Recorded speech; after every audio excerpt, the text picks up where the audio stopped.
2014లో Congress party Andhra Pradesh రాష్ట్రాన్ని విభజించిన తీరు మీద మనం ఆవేదన వెలిబుచ్చాం తప్ప ఇక్కడ తెలంగాణ రాష్ట్ర విభజనని జనసేన ఏ రోజు కూడా దాన్ని అడ్డు చెప్పలేదు.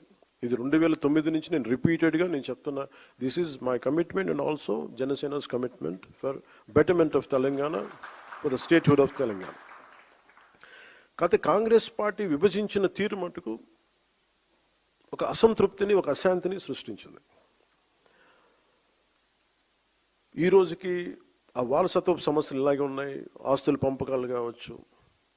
అంటే ఇవన్నీ కాంగ్రెస్ పార్టీ ఆ రోజు చేసిన విభజించిన విధానం కానీ, వాళ్ళ డివిజివ్నెస్ అప్రోచ్ కానీ ఈ రోజుకి ఆ ధోరణి మారలేదు. దానికి ఉదాహరణ ఇటీవల తెలంగాణలో జనసేన సభని అనుమతులు ఇవ్వకుండా అడ్డుకోవడం. ఈరోజు ఎజెండాలో ఇది ప్రధానాంశం కానప్పటికీ కూడా ప్రతిసారి ఒక్కొక్క రాజకీయ పార్టీ తమ సొంత రాజకీయ సరిహద్దులు పెట్టుకొని ఎలాంటి విభజనలు సృష్టిస్తారో చెప్పడానికి నేను దీన్ని ఒక ఉదాహరణగా చెప్తున్నాను. చాలామంది ముఖ్యంగా మన తెలుగు రాష్ట్రాలు కావచ్చు, కొంచెం దక్షిణాది రాష్ట్రాలు కావచ్చు, మనం ఎక్కువగా వినేది మేము ఢిల్లీ మెడలు ఉంచుతాం, చొక్కా పట్టుకొని నేలకు దించుతాం, తడాకా చూపిస్తాం అని దక్షిణాది నాయకులు చాలామంది చాలా పెద్ద పెద్ద మాటలు మాట్లాడుతూ ఉంటారు. కానీ నిజంగా వాళ్ళు ఢిల్లీకి రాగానే ఆ మాటలు ఎందుకు గొంతులోంచి రావు, పెగలు ఏంటో భయం అనుకుంటాం. అంటే ఎందుకు రాదు అంటే ఆ మాటలు వ్యక్తుల్ని చూసి వీటన్నిటికంటే కూడా ఢిల్లీ రాజధాని చూసిన ఆ విశిష్టత, ఇక్కడున్న విశిష్టత, ఢిల్లీ అనేది ఒక వ్యక్తుల గురించి కాదు, అది చేసిన త్యాగాల గురించి.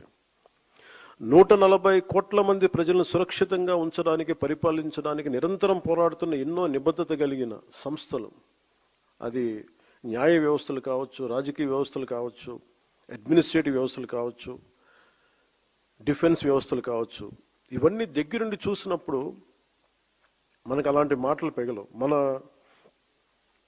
తమ ప్రాంతాల్లో, మన రాష్ట్రాల్లో ఉండి పెద్ద పెద్ద మాట్లాడే నాయకులందరూ కూడా ఇక్కడికి వచ్చినప్పుడు ఢిల్లీ తాలూకు ఈ గాఢతను చూసిన తర్వాత ఈ దేశం యొక్క సమగ్రతని అర్థం చేసుకుంటారు. మీరు ఇండియా గేట్కి వెళ్తే ఈ దేశాన్ని ఏకతాటిపై ఉంచడానికి సైనికులు చేసిన త్యాగాలు మనకు అర్థమవుతాయి. ఒక సెంట్రల్ హాల్కి వెళ్తే 370కి పైగా న్యాయ నిపుణులు, అంబేద్కర్ గారు రాజ్యాంగ సారథిగా, చాలామంది ప్రముఖులు, నాయకులు కలిసి 2 సంవత్సరాల 11 నెలల 17 రోజుల పాటు రాజ్యాంగ చర్చలను ఎలా జరిపారో మనకి అర్థమవుతుంది. విభజన సమయంలో దాదాపు 2 కోట్ల మంది ప్రజలు నిర్వాసితులయ్యారు. 18 నుండి 20 లక్షల మంది ప్రజలు ప్రాణాలు కోల్పోయారు. మనం ఢిల్లీని తాకినప్పుడల్లా మనకి ఈ విషయాలని మనసులోకి, స్ఫురణలోకి వస్తాయి. ఇక్కడ నుండి కొన్ని గంటల దూరంలోనే మన పట్ల ఎంతో శత్రుత్వంతో ఉన్న పాకిస్తాన్ ఎంతసేపు ఆ సరిహద్దులు కనిపిస్తూ ఉంటాయి మనకి. ఈరోజు నేను ఎందుకు ఇక్కడ పెట్టానంటే జనసేన పార్టీలోని ప్రతి ఒక్క నాయకుడు, ప్రతి సభ్యుడు ఇది అర్థం చేసుకోవాలని ఇక్కడ నేను పెట్టాను. అంటే ప్రాంతీయతని విస్మరించని జాతీయవాదాన్ని అర్థం చేసుకోవాలంటే ఎక్కడో మనం కూర్చొని హైదరాబాద్, మంగళగిరి, ఢిల్లీ, ఆంధ్ర, తెలంగాణలో కాకుండా ఢిల్లీ రాజధాని కేంద్రంగా చేసుకొని మాట్లాడితే దాని గాఢత అందరికీ అర్థమవుద్ది, మన బాధ్యత కూడా తెలుస్తుందని ఈ సమావేశం తాలూకు ముఖ్య ఉద్దేశం.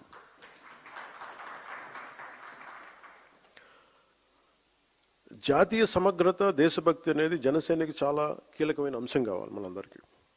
భిన్నమైన విభజన ధోరణులు మనం ఎందుకు దూరంగా ఉండాలి అంటే ఈ దేశం ఈరోజు ఈ స్థితిలో ఉండటానికి వెనక ఎంతటి త్యాగాలు ఉన్నాయో మనం అర్థం చేసుకున్నప్పుడు దీన్ని ఎలా గౌరవించాలి, ఎంత బాధ్యతగా ప్రవర్తించాలో మనకి తెలుస్తుంది. మనకున్న లిమిటెడ్ పరిమితులు కావచ్చు, స్వీయ పరిమితుల్లో మన సొంత సామర్థ్యాలతోటి జనసేన పార్టీ ద్వారా దేశ స్ఫూర్తిని ముందుకు తీసుకెళ్ళటం ఈరోజు ఈ సమావేశం యొక్క ముఖ్య ఉద్దేశం. మీరు వీటన్నిటిని అర్థం చేసుకొని తిరిగి వెళ్ళినప్పుడు వీటన్నిటి వెనక ఉన్న లోతైన భావాన్ని, దీని గాఢతని, దీని తీవ్రతని మీరు అర్థం చేసుకుంటారు. అంటే ఒకసారి ఏమైపోతుందంటే మనకి తెలుగులో చెప్తున్నట్టు మనకి కూపస్థ మండూకాలు అంటారు, బావిలో కప్పల్లాగా. మన నేల మీదే కూర్చొని మాట్లాడి మన పరిమితులతో ఉండే అంటే మన గీసుకున్న గీతల మధ్య మాట్లాడితే దేశం తాలూకు సారూప్యత కానీ దేశం తాలూకు విశిష్టత కానీ మనకు అర్థం కాదు. అందుకని మన స్వంత సరిహద్దులకి మనం గీసుకున్న సరిహద్దులకి పరిమితం కాకుండా విశాల ప్రపంచాన్ని చూడటానికి ఈ రోజున ఢిల్లీ రాజధాని మనకు పెద్ద వేదికని ఇచ్చింది. సుమతి శతకంలో చెప్పినట్టు మనందరం ఏమనుకుంటామంటే అంటే బలవంతమైన సర్పం కూడా చలిచీమల చేత చిక్కి చచ్చిపోద్ది అంటారు. మనందరం ఏమనుకుంటాం, మనకు స్థాయి లేదులే, మనందరం చిన్న మనుషులే పెద్దలు అనుకుంటాం, ప్రతి ఒక్కరు ఈజీగా మాట్లాడేయచ్చు అనుకుంటా. కానీ ఇలాంటి ప్రతి వ్యక్తి ఈ మధ్య మీరు చూస్తా ఉన్నారు కాక్రోచెస్ అనే ఇది కూడా అని నాకు సుమతి శతకం గుర్తొచ్చింది.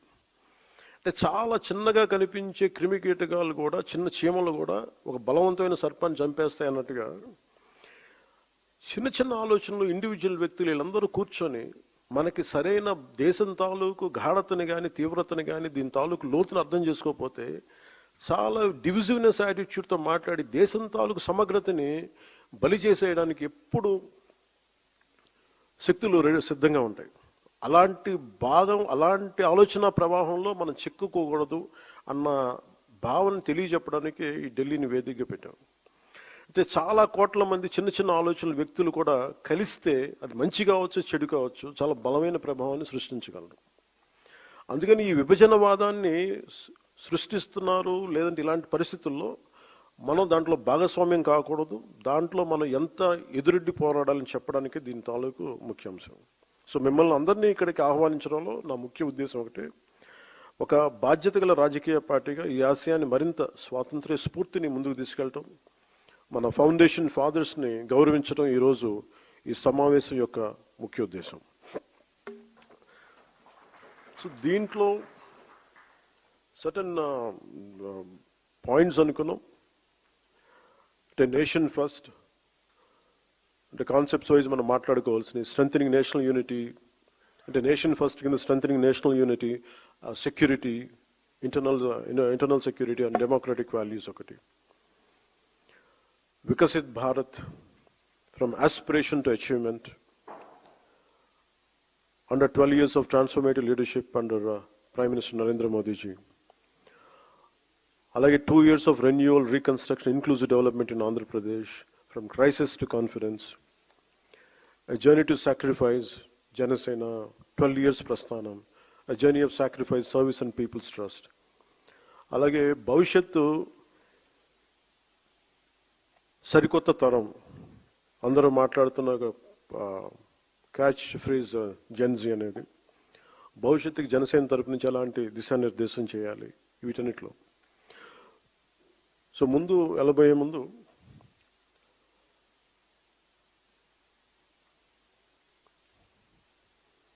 ఢిల్లీకి ఎవరు వచ్చినా సరే గుర్తొచ్చింది మనందరికీ పవర్ అండ్ ప్రొటెస్ట్.